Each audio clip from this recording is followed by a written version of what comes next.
Đó, khi mợ tải được cái PowerPoint lên hoặc là mợ đã cài sẵn PowerPoint rồi ấy, thì mợ muốn tạo một cái bài thuyết trình bằng PowerPoint ấy, thì mợ kích chuột vào cái biểu tượng shortcut ở ngay màn hình nhá.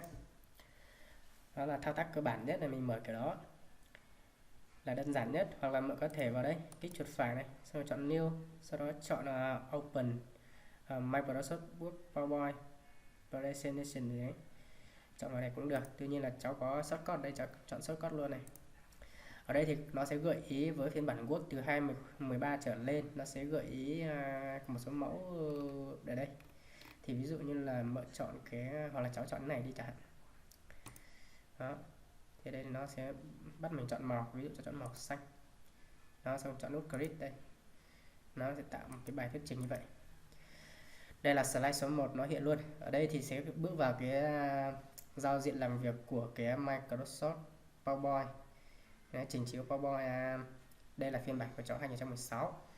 Thì ở đây có tab file này, tab file này cũng giống như kiểu Word thôi. Ở đây có mấy từ mục như là new là chọn cái mới này, info là thông tin phiên bản là gì đấy.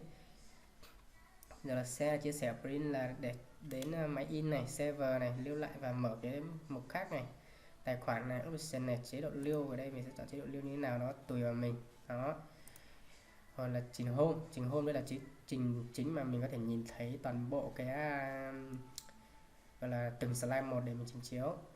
Đó, insert đây là cái mục là chèn, có thể chèn ảnh, chèn slide mới, chèn bảng, chèn ảnh từ trên máy tính, hoặc là chụp ảnh, chọn một cái album ảnh, biểu đồ. Đấy, biểu đồ là hình vuông, hình tròn, các thứ, mũi tên này, bản đồ này. Cái này là cái phần gọi là ví dụ như mà có 3 ý thì mình chọn cái này sẽ là 3 ý chính chẳng hạn như thế. Ví dụ nhé, tí nữa cháu sẽ làm hướng dẫn sau. Đấy, hoặc là ví dụ như là chat tức là biểu đồ, có thể biểu cột. Đấy, biểu đồ đường, column là biểu đồ đường, pie biểu đồ tròn, ba biểu đồ cột ngang. Đấy, rồi biểu đồ miền, rồi biểu đồ này, rất là nhiều biểu đồ cháu cũng quên mất rồi. Đấy, rất là nhiều biểu đồ đây để chọn mẫu. Đấy, hoặc là ở đây cái này thì bạn không phải quan tâm, đấy cửa hàng các thứ không quan tâm. Đấy, cái đây là chữ nghệ thuật, ví dụ như đây là bài thuyết trình. Đấy, ví dụ như thế, để chữ nghệ thuật thì bạn chọn vào đây Word Art này, chọn ví dụ cháu chọn vào này.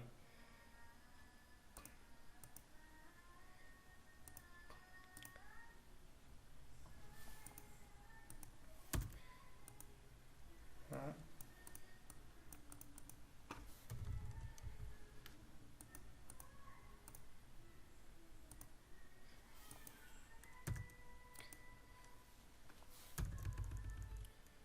Thôi, kệ luôn như thế nhé, không phải ghi bài thuyết trình gì cả.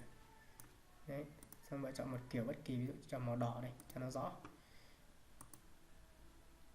này chẳng hạn.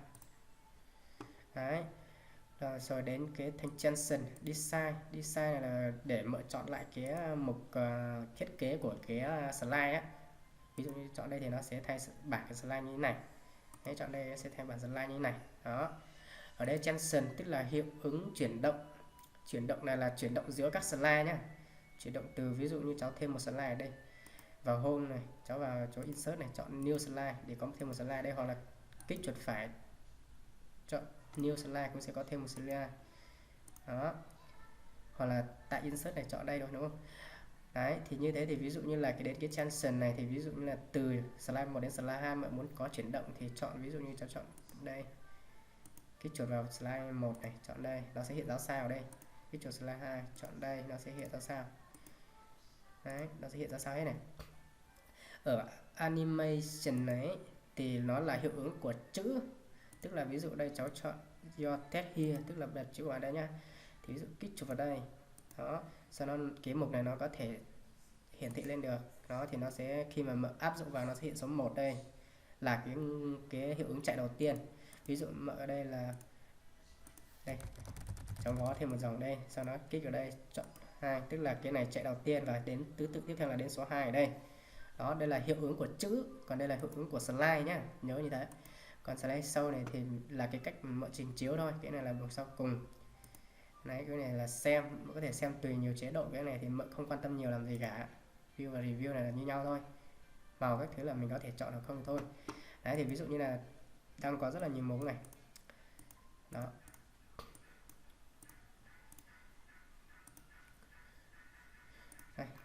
dụ thế.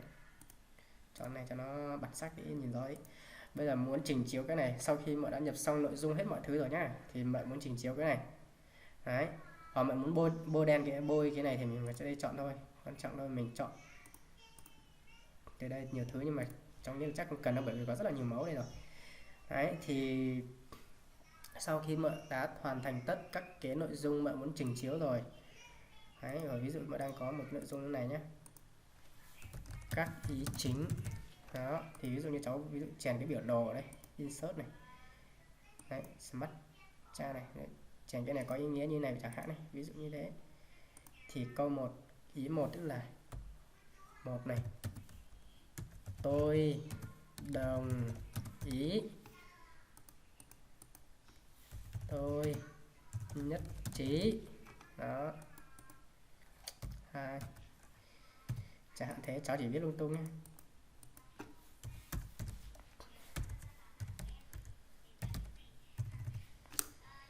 Đấy. 3 là như nào chẳng hạn. Đấy thì nó sẽ có các ý chính như cái mục đích của cái Smart Earth này, tức là nó sẽ chọn một cái chế độ thông minh để mình có thể nhật các ý tưởng của mình nó liên kết cho nó chặt chẽ với nhau thôi, chứ hoặc là theo chiều này hoặc là theo chiều nào cũng được tùy mợ thôi. Đấy, nhiều thứ lắm. Ví dụ này Smart Earth là như thế. Đấy, ví dụ như cháu chọn một cái mặt trận như thế này chẳng hạn đó, thì mợ điền các chữ từ cái 1 như 1 3 2 4. Đó, ví dụ mình nhấn như thế để mục đích của mình không cần biết là nó là như nào, chỉ cần biết nó là ok được. Đó, ví dụ như thế nhá. Thì bây giờ đã xong, vì mình chỉnh chiếu nó chỉ cần nhấn phím F5 thôi là được. Đó, nhưng mà phải chuyển về slide 1 nha. Slide 1 này, F5 này. Đấy, sau ấn phím mũi tên hoặc ấn chuột mũi tên này. Đó. Đó. Đó. Đó, thì kết thúc thôi. Đây là những cái bước đơn giản nhất để mình tự làm quốc. Đó là những cái bước cơ bản nhất để mình làm một cái PowerPoint trình chiếu. Có gì mọi người có thể nhắn tin cháu nhé.